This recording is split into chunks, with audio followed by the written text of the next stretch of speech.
اور اس کے لوگ خدا کا تعارف کروا رہے ہیں۔ اور پھر وہ کہتے ہیں افسیوں 2 باب 19ویں آیت، پس اب تم پردیسی اور مسافر نہیں رہے بلکہ مقدسوں کے ہم وطن اور خدا کے گھرانے کے ہو گئے ہو۔ اب بھائی جب ہم اپنے ملک کا تعارف کروا رہے ہیں اور ہمیں کس طرح سے اس کا تعارف کروانا ہے، کیا ہم اس کے لیے بہت اچھا بولتے جائیں گے تو کیا اس کو بہت اچھا سمجھا جائے گا؟ جی نہیں، بلکہ ہمیں اس کی ثقافت کی زبان بولنا ہے، بلکہ ہمیں اس کی تہذیب کی زبان بولنا ہے۔ ہمارا اٹھنا بیٹھنا، ہمارا اوڑھنا بچھونا، ہمارا کھانا پینا، ہر بات میں اس ملک کی نمائندگی ہونی چاہیے جس ملک کے ہم رہنے والے ہیں۔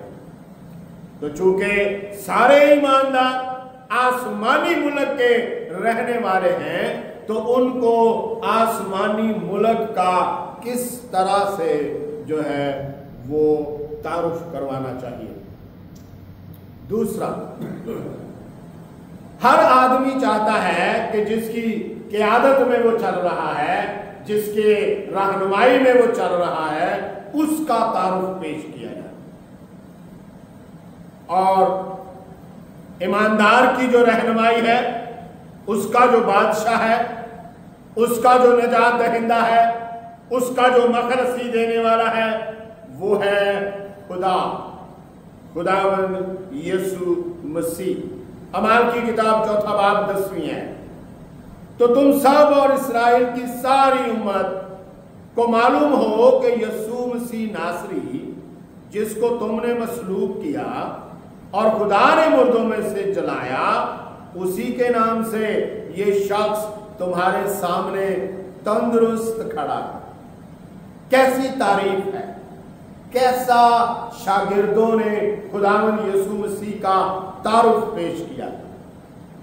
یہ بات ہو رہی ہے ایک لنگڑا ہیکل کے دروازے پر ہر روز لاوی اور کاہن، فقی اور فریسی آتے تھے، بہت سارے لوگ اس کو روپیہ پیسہ بھی دے کے جاتے تھے، لیکن کوئی اس کو تعارف نہیں کروا رہا تھا کہ ہم کس کے پاس آ رہے ہیں۔ کوئی اس کو تعارف نہیں کروا رہا تھا کہ میں کون ہوں اور یہاں پر کیا لینے آیا ہوں، لیکن پطرس نے اس کو تعارف کروایا۔ جس دن پطرس ہیکل میں جا رہا تھا، اس نے پطرس کو صدا لگائی، پطرس رکا اور اس نے اس کو دیکھا اور اسے کہا، سونا چاندی تو میرے پاس ہے نہیں، لیکن میرے پاس جو ہے وہ تمہیں دیے دیتا ہوں، یسوع مسیح ناصری سے اٹھ اور چل پھر۔ وہ شخص ہیکل کے اندر چلا گیا اور لوگوں نے دیکھ کر حیرانگی اور فکر کی جو ہے وہ بات کی، تو پطرس نے ان کو یہ الفاظ کہے کہ یہ شخص کس کے سبب سے جو ہے وہ یہاں کھڑا ہے۔ ہمارے پاس خداوند یسوع مسیح کا کیا تعارف ہے؟ نمبر 2، اعمال کی کتاب 5واں باب 42ویں ہے، اور وہ ہیکل میں اور گھروں میں اور ہر روز تعلیم دینے اور اس بات کی خوشخبری سنانے سے کہ یسوع ہی مسیح ہے باز نہ آئے۔ اس کے مقابلتاً آیت ہے 18واں باب اس کی 5ویں اور 28ویں آیت میں بھی آپ کو یہ مل جائے گا۔ پھر ہمیں اس کی شخصیت کے بعد اس کی محبت کا جو ہے تعارف کروانا ہے۔ رومیو 5واں باب اس کی 8ویں آیت، لیکن خدا اپنی محبت کی خوبی ہم پر یوں ظاہر کرتا ہے کہ جب ہم گناہگار ہی تھے تو مسیح ہماری خاطر ہوا۔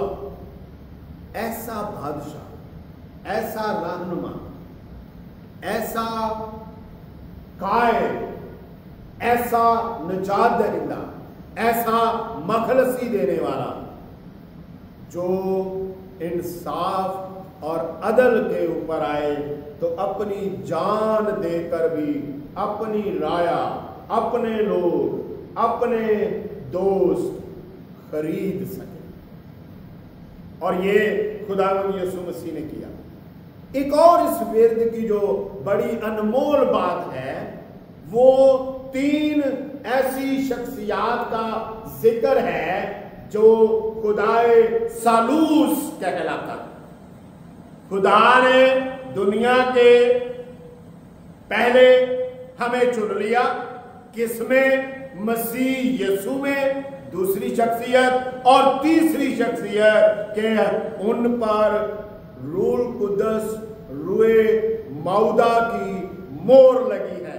تینوں ہی، باپ، بیٹا اور روح القدس، پالوس رسول ان کو یہاں پر بڑے خوبصورت طریقے سے کام کرتے ہوئے اور انسان کو اس کام کا اجر پاتے ہوئے دکھاتا ہے۔ اور پھر دوسرے نمبر پر خدا باپ کی طرف سے چنے گئے، چناؤ کی نوعیت، چناؤ کا مقصد۔ تیسرے نمبر پر بیٹے کے ذریعے سے چھڑائے گئے، اور چوتھے نمبر پر روح القدس کی طرف سے ہمیں یقین دہانی کرائی گئی ہے۔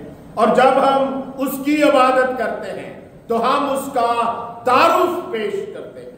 جب ہم اس کی عبادت کرتے ہیں تو ہم اس کو دنیا کے ساتھ جو ہے واقفیت کرواتے ہیں، دنیا کو اس کا چہرہ دکھاتے ہیں، دنیا کو اس کے پاس آنے کی دعوت دیتے ہیں۔ آئیے، اگر آج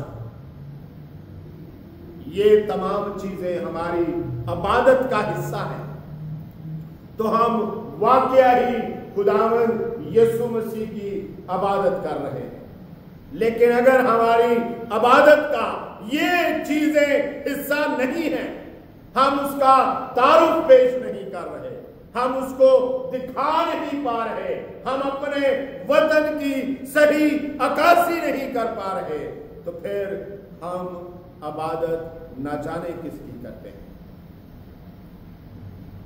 آج ہمیں سوچنا ہے کہ ہم جس کی عبادت کرتے ہیں ہمیں اس کا تعارف پیش کرنا ہے، کیونکہ ہم اس کی تعریف کے لیے ہی چنے گئے ہیں، ہم اس کی تعریف کے لیے ہی بلائے گئے ہیں، ہم اس کی تعریف کے لیے ہی بچائے گئے ہیں۔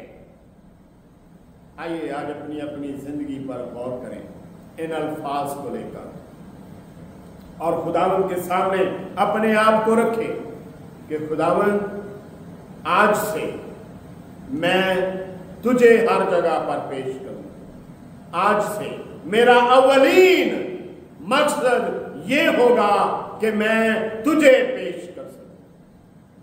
خداوند مجھے اور آپ سب کو اس کلام کے سبب سے بڑی برکتوں سے نوازے۔ آئیے دعا کریں۔ ہمارے درمیان استاد محترم تشریف فرما ہے، تو درخواست کی جاتی ہے کہ کلام خدا کے لیے دعا کریں اور جماعت کو کلمات برکات کے ساتھ ہو سکتے ہیں۔ خداوند یسوع مسیح میں ہمارے آسمانی باپ، ہمیں خداوند یسوع مسیح کے پیارے عظیم جلالی ابدی نام کے وسیلے سے تیرے پاس آتے ہیں۔ تیرے خداوند تیرا شکر، تیری تعریف، تیری حمد کرتے ہیں۔ تیرے پیغام کے لیے ہمیں ممکن کر خداوند، ہمیں توفیق دے کہ ہم تجھے پیش کریں اور تیرے پیارے نام کو جلال ملے۔ اپنے بندے کو اپنے جلال کے لیے استعمال کر، اور پیارے خداوند پھر سے ہمیں اپنے وقت پر اکٹھا کر، جو ہمارے درمیان نہیں خداوند ان کی حفاظت کر اور ان کو اپنے جلال کے لیے تیار کر۔ پیارے خداوند ان کو طاقت دے، تندرستی دے۔ پیارے خداوند تیرا شکر، تیری تعریف، تیری حمد کرتے ہیں۔ خداوند یسوع مسیح کے پیارے عظیم جلالی ابدی نام کے وسیلے سے مانگتے ہیں، آمین۔ اب ہمارے خداوند یسوع مسیح کا فضل، خدا باپ کی محبت، پاک روح کی شراکت اب سے لے کر ہمیشہ تک ہم سب کے ساتھ ہوتی رہے، آمین۔